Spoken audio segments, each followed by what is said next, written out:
jam një motër besimtare, 47 vjeçare, dhe sapo jam diagnostifikuar me kancer në gji. A mund të them se kjo është një ndëshkim nga Allahu, sepse terapia është shumë e vështirë dhe nuk më kanë dhënë shumë shpresë se do të dalë mirë. E para mos i ngjoj ata njerëz që thonë s'ka shpresë. Shpresa është tek Allahu dhe shpresa nuk vdes kurrë. Ne që jemi besimtarë, besojmë se Zoti është mbi gjithçka në të gjitha kuptimet e fjalës, të drejtë për drejta dhe të tërthorta të fjalës, Allahu është mbi gjithçka. Për këtë arsye asnjëherë besimtari nuk duhet ta humbi shpresën. Besimtari nuk duhet ta humbi shpresën. Ai që e lejoi të zhvillohet një sëmundje e tillë, është i plotfuqishëm ta ndalojë, dhe është i plotfuqishëm ta çmontojë. Kështu që shpresa nga Zoti kurrë, e para. E dyta gjë, ajo që unë do të këshilloja është, ose ajo që do të thosha është, pavarësisht se në mendjen e njerëzve kanceri konsiderohet diçka e rëndë, e vështirë, ku dëgjon etj, unë mendoj se është një lloj mëshire prej Allahut për robët e tij. Po ta analizosh me drejtësi, e kupton që është mëshira e Allahut për besimtarin. Kush prej nesh përgatitet se do të vdesi? Kush prej nesh përgatitet se do të vdesi? Gjithë secili thotë do të fejoj kalamojt, do të fejoj nipat e mbesat, do të bëj shpinë, do të bëj këtë, janë të marrë dhe tokat, të bëj dokumentat e tokës, e ku dëgjon etj. Dhe vdes njeriu dhe as fare nuk ka qenë në hesabet e tij vdekja. Kanceri, para lemron Allah, ke edhe 50 jetë robi, ke edhe 4, ke edhe 3, ke edhe 2, ke edhe 6 muaj, ke edhe 1 muaj. I ke të gjitha mundësitë me u përgatit, me u bë gati, me u pendu, me u kthy Kuranit, me u kthy namazit natës, me u bë insan min el muttaqin. Çfarë është problemi? Problemi, kancer. Iku gjysmë, nëse ka pas përjetuar edhe 10 vjet, ikën 5, vetëm kur merr vesh që është kancer. Pse? Ku është problemi? Problemi është se jemi të lidhur shumë me këtë botë. Problemi është se, domethënë, shpresa jonë në botën tjetër dhe besimi jonë në botën tjetër nuk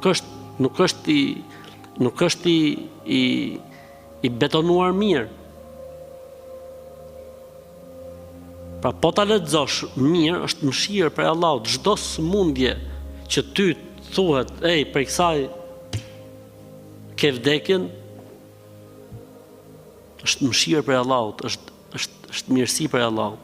T'jep Allahu mundësinë me la borxhe, t'jep Allahu mundësinë me kërku Allahlikun, t'jep Allahu mundësinë me i taku njerëzit, t'jep Allahu mundësinë me fal namaz natë, me lexu Kur'an, e me bë dhikr derisa të bllokohesh.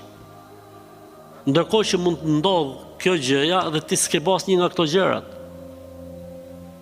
Kështu që, domethënë, nuk duhen parë gjërat kaq shumë negative. Jo po familja, po fëmijët, apo si do i leje, çish do i leje. Allahu. Leja Allahut. I dërguari Allahut sallallahu alaihi wasallam ka thënë hadithin e saktë, inna Allah idha studia shay'an hafidhahu. Nëse Allahut i lihet amanet diçka, Zoti e ruan. Thuaj Allah, ti e shef që unë jam i dobët dhe merr informacionin. O Allah, ti loj amanet ty, fëmijët, pasuninë, gjithçka, ti loj amanet ty, o Allah. Ti komlon ty amanet, o Allah. Miruj. Si tha Haxherja, ku po na lej, tha Ibrahimi alayhis salam. I tha këtu. Tha Allahu të ka urdhnu. Tha po. Ik tha se s'na humb Allahu. Nuk na humb Allah. Përderisa Allahu të ka thonë lej këtu në mes shkretirës, ik. Dhe iku Ibrahimi alayhis salam. Dhe Haxherja se çau kokën fare, hiç. Kështu që shpresa jo, me u humb. Sepse këto lloj sëmundjesh, kur ti humb shpresën, i ke dhënë ushqim. E dyta me bë sebepet, gjitha sebepet. Konsultohu. Ka shumë raste që këto sëmundje të kancerit gjiret me çardim, janë shëru, kanë kaluar me sukses të gjitha. E treta gjë, një sebeb më shumë për të kthyer tek Allahu xhelle xhelalu. Namazit natës, dhikrit, leximit Kuranit, sadakas, halallikut njerëzve,